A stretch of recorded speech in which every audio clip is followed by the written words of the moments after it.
Molte volte il contrasto alla violenza sulle donne è più uno slogan che una politica costruita sul territorio e in maniera capillare. La Regione del Veneto da troppi anni investe risorse insufficienti che non sono state in grado nel tempo di potenziare la rete territoriale.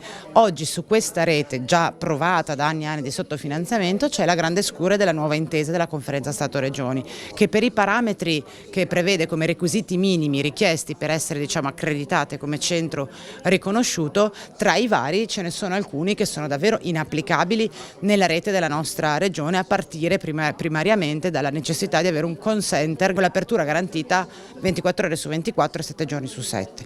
Quindi già la situazione è molto delicata, già c'è un'incertezza pesante rispetto a questi requisiti nuovi introdotti. Ciò che lascia davvero basiti è il silenzio della Regione del Veneto e dell'assessore Lanzarin.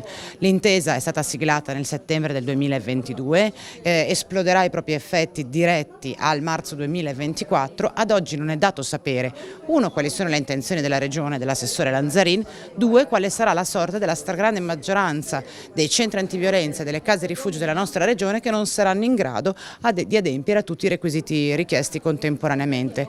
Io credo che se vogliamo davvero fare una campagna che sia a favore delle donne che hanno subito violenza, dobbiamo essere anche coerenti nell'adottare politiche efficaci ed efficienti in questo senso. Una delle priorità di questa regione deve tornare ad essere il valore delle donne all'interno della società, la loro tutela e la capacità di garantire a queste donne che hanno subito un dramma nella loro vita come un atto di violenza fisica, psicologica, di avere una speranza di poter tornare ad essere finalmente libere. Questo è un dovere che il Partito Democratico assume come prioritario nella propria agenda politica.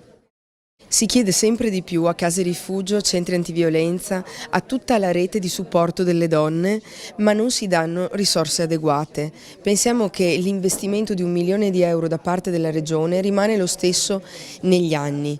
La nuova intesa Stato-Regioni chiede però requisiti ulteriori, in particolar modo un servizio H24 di call center che, se confermato, metterà in crisi l'intero sistema delle nostre strutture di accoglienza. Chiediamo che ci sia un maggiore investimento, una maggiore attenzione per tutto questo mondo di servizi, di presenza, di supporto competente alle donne che messo in rete è il vero valore della nostra regione. Parliamo di 26 centri antiviolenza, 28 case rifugio, 38 sportelli che non solo devono essere visti e considerati ma devono essere potenziati nella loro forza, perché questo permette alle donne di denunciare e questo permette ai centri di programmare, una parola chiave per chi fa prevenzione, per chi fa tutela e per chi fa accoglienza. Servono risorse, presenza della Regione e serve anche risolvere i dubbi e le perplessità e le criticità di questa intesa Stato-Regioni che sta mettendo in preoccupazione